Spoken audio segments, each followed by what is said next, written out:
Olá, primeiro ano, tudo bem com vocês, turminha? Então, estamos aqui para a sequência de nossa videoaula, né, de nossas videoaulas, melhor dizendo. Entramos num assunto muito interessante, que é a nossa primeira escola literária, chamada Trovadorismo, tá? Que nós já tivemos uma videoaula falando sobre as características gerais, onde surgiu, obras, autores, enfim, dando uma ampla explicação sobre os tipos de cantigas, de novelas que nós temos, né? Pessoal envolvido, e como as pessoas se comportavam durante essa escola literária, que foi a primeira constituída, né? Vocês lembram que o território foi na Península Ibérica, onde hoje ficam os países de Portugal e Espanha. Nós não podemos esquecer de falar também dos 800 anos de dominação muçulmana, né, árabe, que foram do Marrocos, passaram pelo Mar Mediterrâneo até chegar lá na pontinha da península. Depois de 800 anos foram expulsos. Então isso custou muito caro para nós, porque nós temos traços culturais, traços de nossas tradições fincados nessa colonização que foi imposta, né, nesse momento de dominação.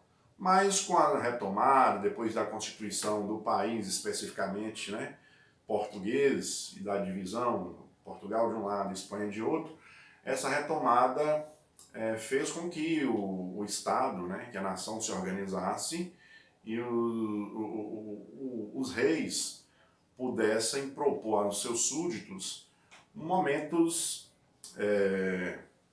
de diversão, de entretenimento, de lazer, voltado para as artes como um todo. Então o trovadorismo era extremamente rico, foi uma escola literária extremamente rica por causa disso. E por que eu parei aqui justamente no ponto em que temos aqui esse cavaleiro com a lança, com a bandeira, em cima de um cavalo todo ornamentado? É porque isso era a cara do período histórico, épico, do momento em que a escola literária trovadoresca aconteceu.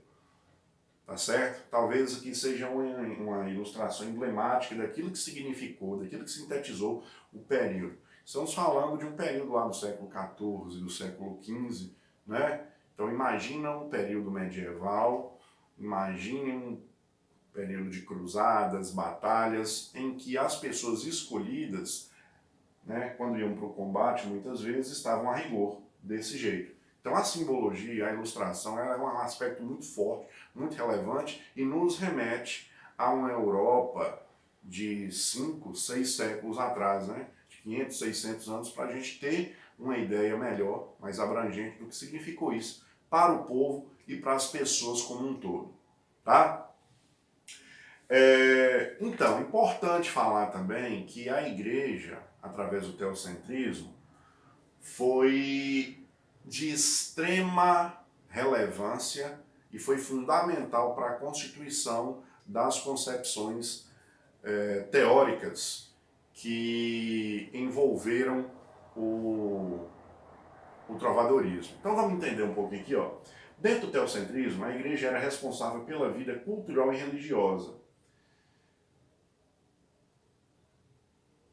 E, portanto, controlava os valores morais, éticos e artísticos, evitando a influência de culturas pagãs greco-latinas, né, sobre o povo ignorante.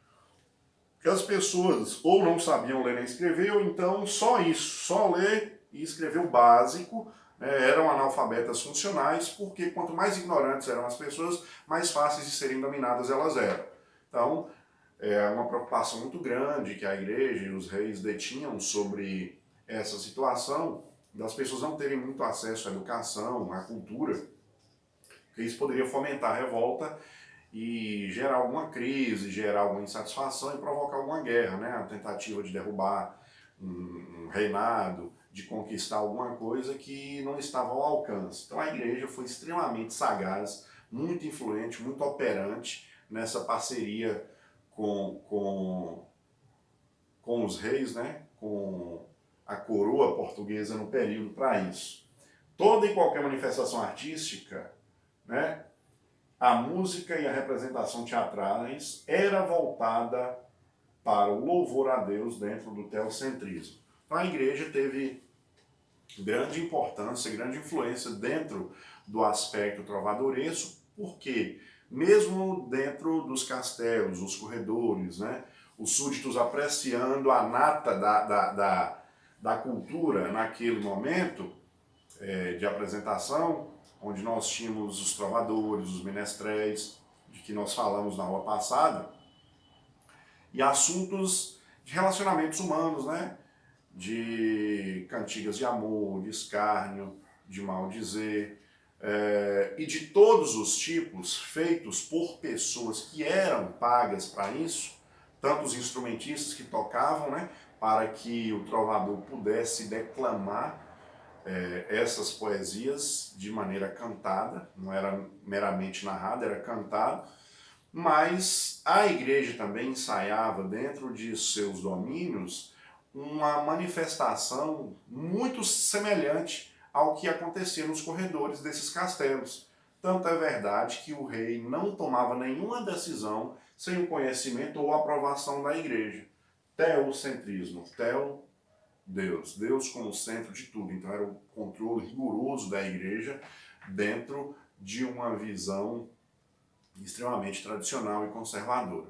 Tá? Eu quis falar isso de maneira mais detalhada porque essa característica pesa muito em relação aos preceitos trovadorescos, porque, acima de tudo, eles tinham uma educação, uma cultura muito grande, um temor a Deus. Então nada podia se furtar dessa lógica, dessa tendência, porque senão poderia causar algum problema, algum desconforto, algum dissabor entre algumas pessoas revoltosas ou, né, ninguém tinha o consentimento do rei ou da igreja para atuar, para trabalhar como um trovador, como um poeta, como um artista, porque elas, a coroa e a igreja, detinham o poder, o controle sobre tudo isso. Tá bom?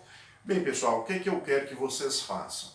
Depois daquela primeira videoaula nossa, que eu falei das características gerais do trovadorismo, que eu citei nomes, falei das cantigas, falei das pessoas envolvidas, como funcionou, e agora falando sobre o teocentrismo e da figura lá das batalhas, né, através do cavaleiro, né, empunhado da bandeira, do escudo, da lança e do cavalo todo ornamentado, é para nós nos reportarmos à ideia do século XIV, do século XV, de 500, 600 anos atrás, para a gente remeter a esse passado e tentar enxergar, através de nossa imaginação, como é que isso aconteceu.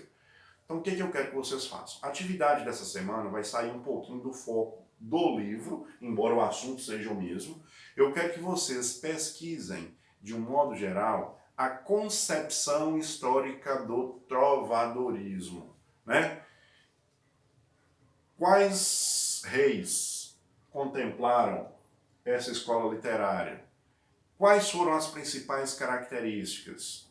Os principais nomes? Então vocês vão juntar isso tudo, esses ingredientes, e vão formatar, elaborando um texto. Ou seja, vocês vão pesquisar, vão usar o livro de vocês, a apostila, vão na internet, mas eu quero um texto autoral, um texto pessoal, de 20 a 30 linhas no máximo, em que vocês vão condensar tudo isso através do conhecimento mais da interpretação que vocês têm sobre esse assunto aqui.